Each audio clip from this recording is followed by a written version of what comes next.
Baik, perkenalkan kami dari kelompok 7 akan menjelaskan mengenai persamaan diferensial yang beranggotakan Christian Nicholas Saputra, Muhammad Syahrizal, Nofriga Zubul, dan Revnaldi Asfirman.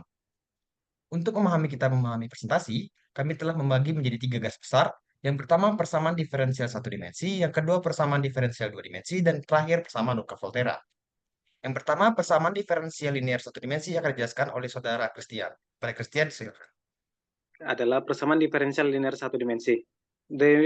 Definisinya adalah suatu persamaan yang memiliki bentuk linear. Diberikan pada persamaan satu, yaitu x dot sama dx dt sama dengan ax, di mana x adalah fungsi skalar dari t, dan a adalah konstanta, dan x dot dinotasikan tingkat perubahan. Berikutnya adalah kestabilan dan equilibrium. Pada persamaan satu akan dicari solusi umumnya, maka akan didapat xt sama dengan x0 eksponen at, di mana x0 adalah kondisi awal. Kestabilan solusi dari persamaan satu bergantung pada nilai konstanta a. Maka ada 3 kestabilan. Yang pertama adalah jika a kecil sama dengan 0, maka solusi stabil dengan xt menuju 0. 2, jika a sama dengan 0, maka solusi netral dengan xt sama dengan x0. 3, jika a lebih besar sama 0, maka solusi tidak stabil dengan xt menuju tangga. Berikutnya adalah solusi numerik dengan menggunakan 2 metode, yaitu metode Euler dan metode Rankuta orde 4. Yang pertama adalah metode Euler, di mana diberikan dy dt sama dengan min 2y. Maka maka akan diperoleh grafik solusi numeriknya pada PPT. Selanjutnya adalah metode Rankuta orde 4. Diberikan dy dt sama dengan min 2y. Dengan T0 sama dengan 0, Y0 sama dengan 1, H sama dengan 0,1, dan Tn sama dengan 2. Next. Maka diperoleh solusi pada yang diterangkan pada PPT. Aduh. Hancur. Next adalah persamaan diferensial nonlinear satu dimensi. Dengan definisi, yaitu persamaan yang melibatkan turunan dari suatu fungsi satu variabel, di mana fungsi tersebut atau turunan-turunannya muncul dalam bentuk nonlinear. Diberikan pada persamaan 2, yaitu x dot sama dengan dx dt sama dengan fx, t. Next. Selanjutnya adalah equilibrium dan kestabilan. Selanjutnya, untuk kestabilan akan diperoleh dengan cara mensubstitusikan titik equilibrium yang diperoleh ke dalam turunan fungsi. Maka akan didapat 3 kestabilan, yaitu f aksen x kecil 0, maka titik equilibrium x stabil. Yang kedua, f aksen x sama dengan 0, maka diperlukan analisis lebih lanjut untuk menentukan kestabilan dengan menggunakan metode nonlinear dalam ekspansi Taylor. Yang ketiga, f aksen x lebih besar 0, maka titik equilibrium x tidak stabil. Yang selanjutnya adalah solusi numerik dengan menggunakan 2 metode, yaitu Euler dan Rankuta orde 4. Yang pertama adalah metode Euler, diberikan dy dt sama dengan y kuadrat kurang t. Maka akan diperoleh grafik solusi pada yang diterangkan pada PPT.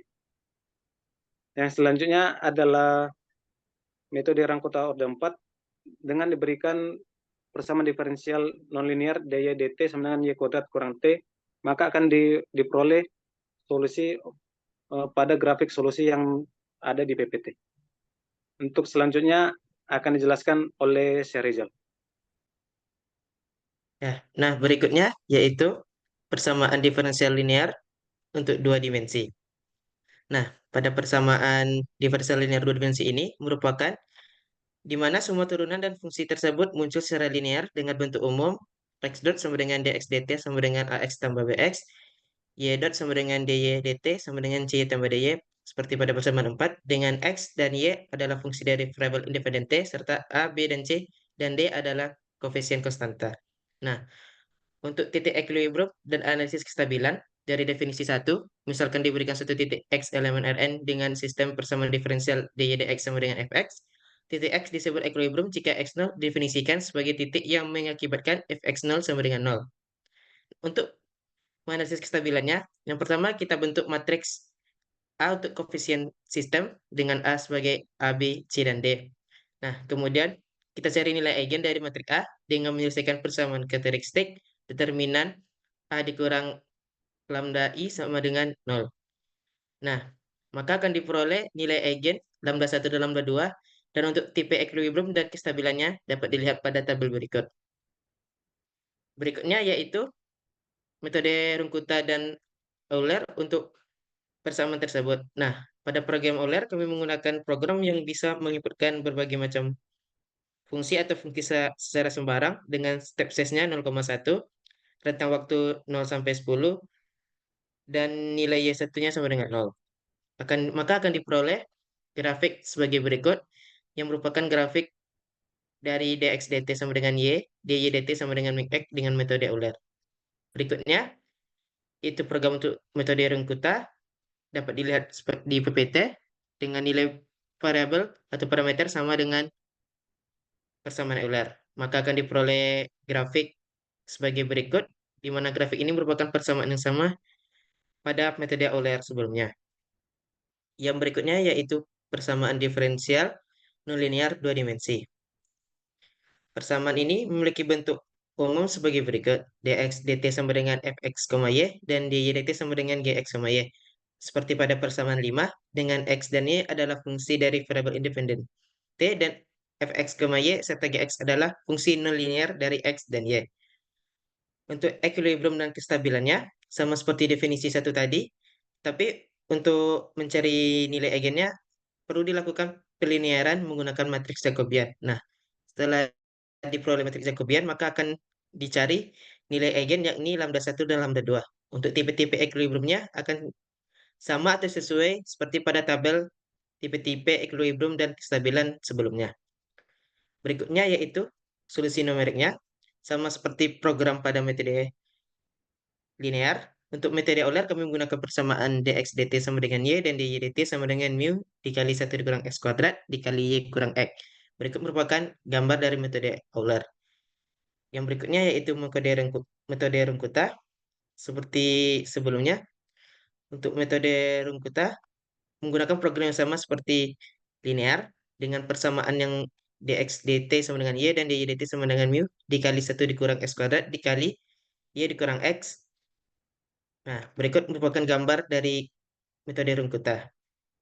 Berikutnya akan dijelaskan oleh rekan saya yaitu Novril.